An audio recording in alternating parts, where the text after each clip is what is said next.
परंतु ही औषधं जेव्हा शरीरात आत जातात तेव्हा बाळंतकाढा नंबर 1 वेगळं काम करतो, 2 नंबर वेगळं काम करतो, 3 नंबर काही त्यातले जी औषधं आहेत ही स्तन्य निर्मितीला मदत करणारी आहेत. नमस्कार. काही जणांचा प्रश्न आहे की बाळंतकाढा आम्ही सीझर झालेला आहे, आम्ही बाळंतकाढा घेऊ का? आमचं गर्भाशय काढून टाकलेलं आहे, आम्ही बाळंतकाढा घेऊ का? 10 वर्षापूर्वी आमची डिलिव्हरी झालेली आहे, आता बाळंतकाढा घेतला तर चालेल का? कोणत्याही कंडिशनमध्ये बाळंतकाढा घेतला तरी चालतो.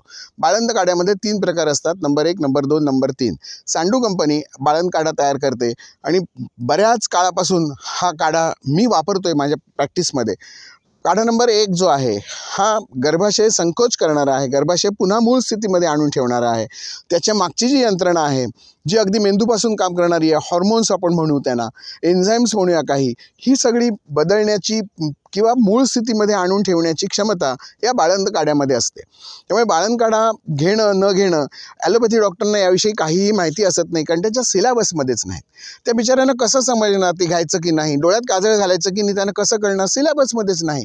पण ज्यांच्या सिलेबसमध्ये आहे त्यांचा अनुभव आणि त्या ट्रॅडिशन, भारतीय परंपरा जर आपण नीट लक्षात घेतल्या तर ह्या सगळ्या गोष्टी करणं आवश्यक आहे जे आपल्या ट्रॅडिशनमधनं आपल्याकडे आलेलं आहे. बाळंतकाढा ही सुद्धा ट्रॅडिशन आहे असं म्हटलं तरी चालेल. पूर्वीचे वैद्य बाळंतकाढ्यांच्या पुड्या आपल्याकडच्या द्यायचे आणि मग हे पहिले 8 दिवस घे, नंतरचे 8 दिवस घे, नंतरचे 8 दिवस घे, असं एक महिनाभराचा हा कार्यक्रम चालायचा. त्याने काय काय व्हायचं तर गर्भाशय परत मूळ पदावर यायचं. आता ज्यांचं गर्भाशयच काढून टाकलं आहे त्यांना सुद्धा जी जागा आत रिकामी झालेली आहे, मोकळी जागा झालेली आहे, आता पिशवीच काढून टाकली. आधी पिशवी काढायचं, ऑपरेशन करायचं नाही, हे अगदी 100% ठरलं. त्या गर्भाशयामध्ये गर्भ राहण्यासाठी जो आशय आहे ती पिशवीत जर काढून टाकली तर कसं होणार सांगा मला पुढे. बरं, जे देवाने दिलेले अवयव आहे ते काढून टाकण्यासाठी नाही, त्या शरीरावर पूर्ण देवाचा अधिकार आहे आणि ते तुम्ही काढून टाकण्याची काही आवश्यकता नाही आहे. मग फायब्रॉईड किंवा आणखीन सिस्ट किंवा आणखीन कॅन्सर होऊ नये म्हणून भीती घालून गर्भाशय काढून टाकण्याच्या प्रक्रिया केल्या जातात. फार डेंजरस प्रकार आहे. तुम्ही फक्त एक अवयव काढून टाकता पण बाकीची यंत्रणा आतमधली तशीच काम करणारी आहे. मेंदूपासून जी काही इस्ट्रोजन प्रोजेस्टेरॉन हॉर्मोन्स निर्माण होणारी आहेत ही तर तुम्ही कट करू शकत नाही आहात. मग ते शरीर आपलं काम करणारच आहे, फक्त त्याला बाहेर येणारा एक्झिट पॉईंटच तुम्ही काढून टाकलात तर हे सगळं आतमध्ये साठेल आणि आतमधलं साठलं तर आणखीन गाठी वाढण्याचे चान्सेस वाढतील. मग जाडी वाढते, वात वाढतो, सांधेदुखी सुरू होते, पाठदुखी सुरू होते, कंबरदुखी सुरू होते. पण नंतर हे डॉक्टर हातावर करतात, आता काय, आता तुम्हाला हे भोगावं लागेल. अंटिल डेथ औषधं गोळ्या खात राहा, जाऊ देत, विषयांतर नको. बाळंतकाढा घेणं आवश्यक आहे. अगदी कोणत्याही अवस्थेमध्ये तुम्ही घ्या. पहिली गोष्ट, बाळंतकाढ्याला कोणताही साईड इफेक्ट नाही. अगदी पुरुषांनी जरी घेतला तरीसुद्धा अपाय काही नाही. हेच तर वैशिष्ट्य आहे आयुर्वेदाचं. एखादं हॉर्मोन विशिष्ट जर तुम्ही घेत असाल तर ते विशिष्ट प्रकृतीला विशिष्ट वयामध्येच देणं अपेक्षित असतं आजच्या काळानुसार. परंतु आयुर्वेदामध्ये सांगितलेली औषधं, आता अशोकारिष्ट आहे किंवा आणखीन गर्भाशयावर काम करणारी काही औषधं आहेत, ही पुरुषांनी घेतली तर त्यांच्या कुठच्या अवयवावर काम करणार असा विचारच करायचा नसतो. अवयवानुसार औषधं आयुर्वेदात नाहीच सांगितलेली, तुमच्या पूर्ण शरीराचा विचार करूनच औषधं सांगितली.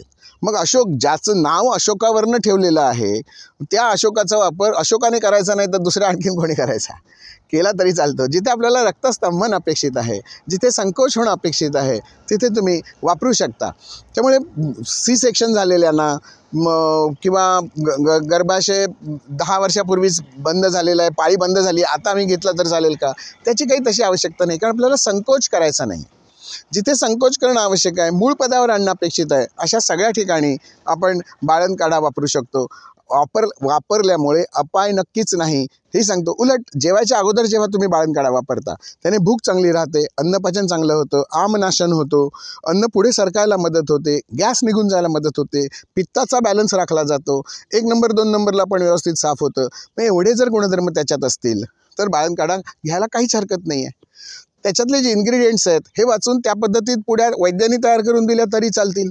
अगदी विशिष्ट कंपनीचाच घेतला पाहिजे असं काही नाही आहे. परंतु ही औषधं जेव्हा शरीरात आत जातात तेव्हा बाळंतकाढा नंबर 1 वेगळं काम करतो, 2 नंबर वेगळं काम करतो, 3 नंबर काही त्यातले जी औषधं आहेत ही स्तन्य निर्मितीला मदत करणारी आहेत. दूधच निर्माण होत नाही आहे अशा काही माता आहेत. मग अशांना ते स्टिम्युलेशन म्हणून सुद्धा या बाळंतकाढ्या नंबर 2चा वापर होऊ शकतो. नंबर 3, पुन्हा मासिक पाळी पुढची सुरू होण्यासाठी सुद्धा हा घेऊ शकतो आपण. म्हणजे ज्यांची मासिक पाळी नीट नाही आहे त्यांनी सुद्धा बाळंतकाढा नंबर 3 वापरून बघायला काहीच हरकत नाही. बाळंतकाळात नंबर 3 म्हणजे तिसऱ्या ग्रेडचा असं नाही आहे, ते त्याच्यातली औषधं सगळी बदललेली आहेत. त्यामुळे ज्यांना मासिक पाळी नीट येत नाही आहे किंवा ज्याला PCOD असं म्हणतात, बाळंतकाळा नंबर 3, आर्तशुद्धी काढा अशी औषधं, कुमारी असं अशी औषधं वापरून बघायला हरकत नाही. आयुर्वेदातल्या औषधांचा फायदा एवढाच की त्यांना तोटा काहीच नाही.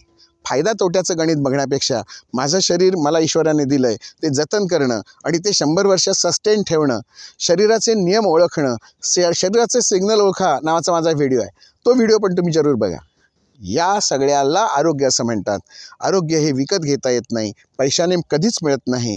आणि तुम्ही जर ठरवलं की मी आता निरोगी राहायचं आहे, शरीराचे नियम ओळखा आणि तसंच वागा की तुम्हाला आरोग्य नक्कीच मिळालं म्हणून समजा. धन्यवाद.